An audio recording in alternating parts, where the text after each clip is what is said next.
Triple E EDC back again with another knife video. So this is the McNees Knives Mac 2 3.5 inch. So this is a really, really cool knife. I think it's actually called the PM Mac 2, but this is a really cool knife. It made my top knives of 2021 list. I think it was even top 3. I don't recall right offhand. But let's do some size comparisons before we get into it. That is the Para 3 and the Paramilitary 2. As you guys can see, it's sort of an in-between size. The handles are about the same size as the Para 3. The blade size is about the same size as the Paramilitary 2, which tells you they're packing a lot of good blade into an equally good size handle, rather than having sort of that large handle to a smaller blade balance that a lot of the Spydercos have. Let's go ahead and take a look at this against the Benchmade Griptilian and the Mini Griptilian. There we go. And because, you know, of the price range this is in, let's go ahead and do it up against a Endura XM18. This is the 3.5 inch, obviously. And here is a quiet carry waypoint, so you get an idea. Okay, let's talk about the good and the bad of this knife. So the good right off the bat is the action. Guys, the action on this is absolutely incredible. The detent on this is perfect. It's crisp. It is not too crisp. You know, when you have a thumb stud, you don't want it to be too crisp, but it flies out like a rocket. And then it is one of the silky, smoothest drop shut actions I have ever had. It is not like guillotine drop shut, like, you know, here, the servo here, right? The servo is absolutely guillotine drop shut, right? This is a Brown Knives, Craig Brown, not Brian Brown. And then but this thing is just silky smooth on the drop. Honestly, I don't know that I've felt another knife that really is exactly the same as this on the drop shut. It kind of has some of the characteristics of like the smoothness of a Chris Reeve, but not that hydraulic smoothness. It's like, it's kind of a mixture of, you know, generalized ball bearing action and what Chris Reeve puts out as far as the action on this. It's just really, really nice. Very, very nice. The handle on this fits the hand very, very well. It is, the scales are flat on this. Obviously they're sculpted out, but they are, on this version, comes in many different versions. So, you know, if you don't like the sculpting or the texturizing on here, they have ones that are not texturized or sculpted. And, you know, some of them have graphics on it and all sorts of other things. There's other types of sculpting that they have. One of the things I like about this is it comes in a lot of different flavors, right? And like I said, the ergonomics on this are excellent. I have size large gloved hands. As you can see, my hands fall directly where they need to be. I'll tell you that I kind of want to be up here a little bit, and sometimes, but overall the ergonomics, they put my hand right where I need to be for the most part. And I would say the ergonomics on this are about a, let's call it a 7.5 out of 10, which is great. It's very, very good. The only thing I would say about the ergonomics is this part right here. So I kind of wish that was a little bit longer, because as you start playing with it and this edge, you know, you can feel that a little bit in your hand. It's not, it is rounded, so it's not, you know, bad or anything, but you can definitely feel it wearing on you after a while, especially if you have the sculpted version, since the sculpting creates a texture, right? And you're just opening and closing over and over, opening and closing over and over, right?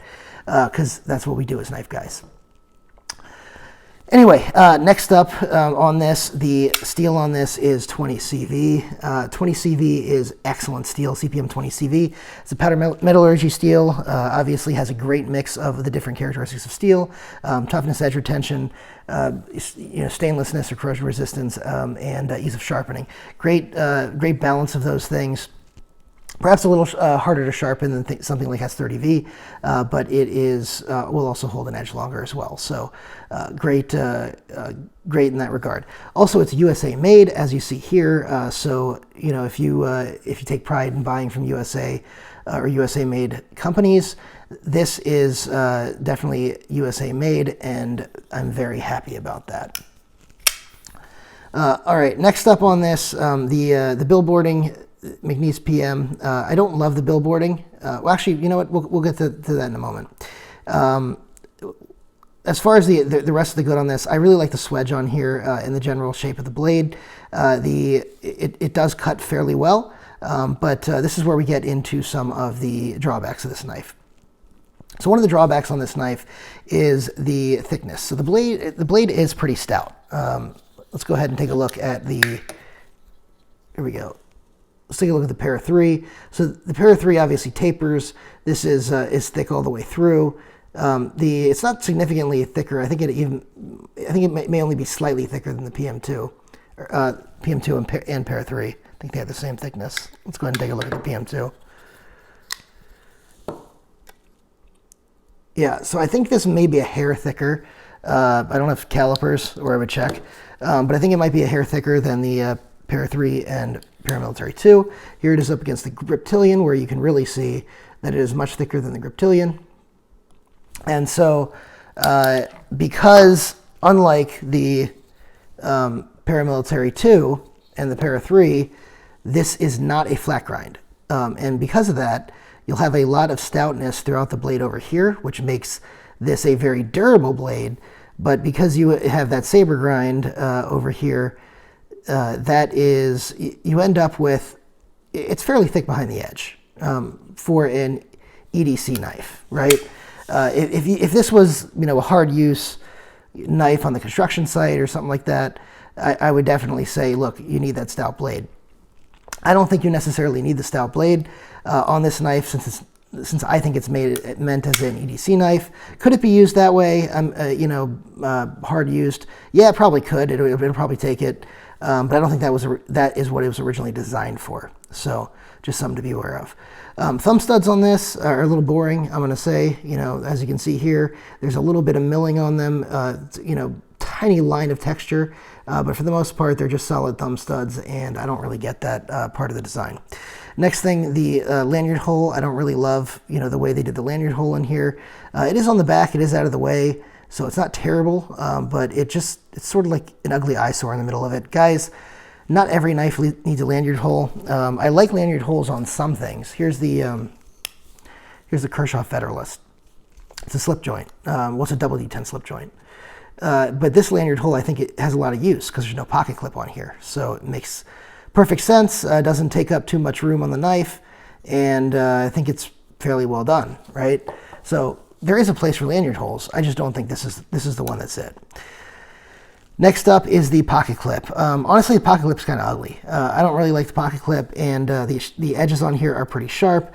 It does have a little bit of clearance on here, and it does go in and out of the pocket fairly easily, so that's okay. But it is fairly thin compared to the rest of the build. I mean, look at the scales here. The scales are thick. Look at the knife. The knife is thick. And then you've got this kind of thin clip here. I don't really understand what he was going for in this. All right, and one other thing is the screws go directly into the titanium here, right?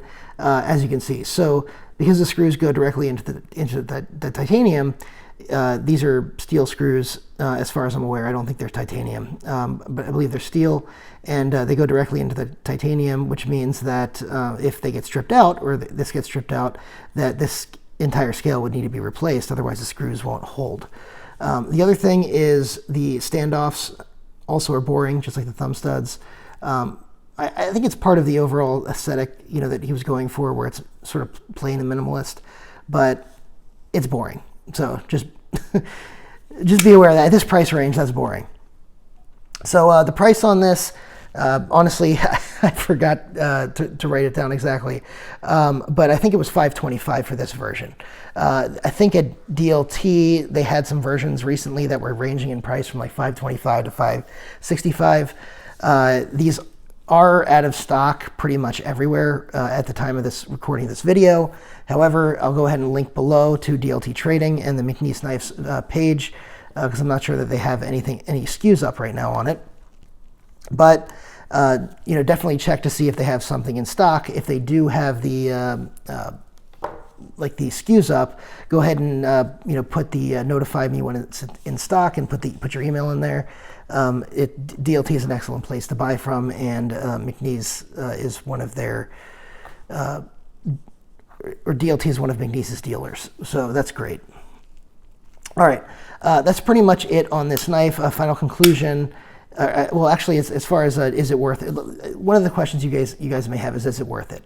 The short answer is yes, it's very much worth it. The long answer is there are other knives I'd recommend at this price range, but as far as knives that came out last year, this definitely deserved to be in the top 3. So as far as final conclusions, that kind of actually is it, is that this is an excellent, excellent knife. But there are knives that I would recommend over this knife. One of them, for example, is the CRK Umnumzaan. So I believe these are 450 or 425. I think they're 450 right now. And another one that I'd recommend over it is the XM18, right? So the XM18 3.5 inch and the CRK Umnumzaan, both of those I like better than the McNees Mac 2. But again, both of these are not new to the market, which is why which is why this one was one of the top knives of the year. So, yeah, I mean, look, do I recommend it? For sure. If this is your cup of tea and you like the design, and honestly, you really should experience the action. It is incredible. And, if you're on the fence or you're not sure whether you want to buy this one, I say go ahead and buy it. I will recommend you buy it because, worst case scenario, this is a knife you can resell. They're in short enough supply that you should be able to resell it no problem. One of the other things I forgot to cover is the sort of cutout here. There's the way they did this. They didn't have to make a ton of room, and you do not feel at all like you have any problem accessing the lock bar, which I think is pretty ingenious. Also, I do not see any steel lock bar insert, so just another thing to note on this. Yeah, that's pretty much it on this knife. Again, recommended. And if you have any questions, drop them below in the comments.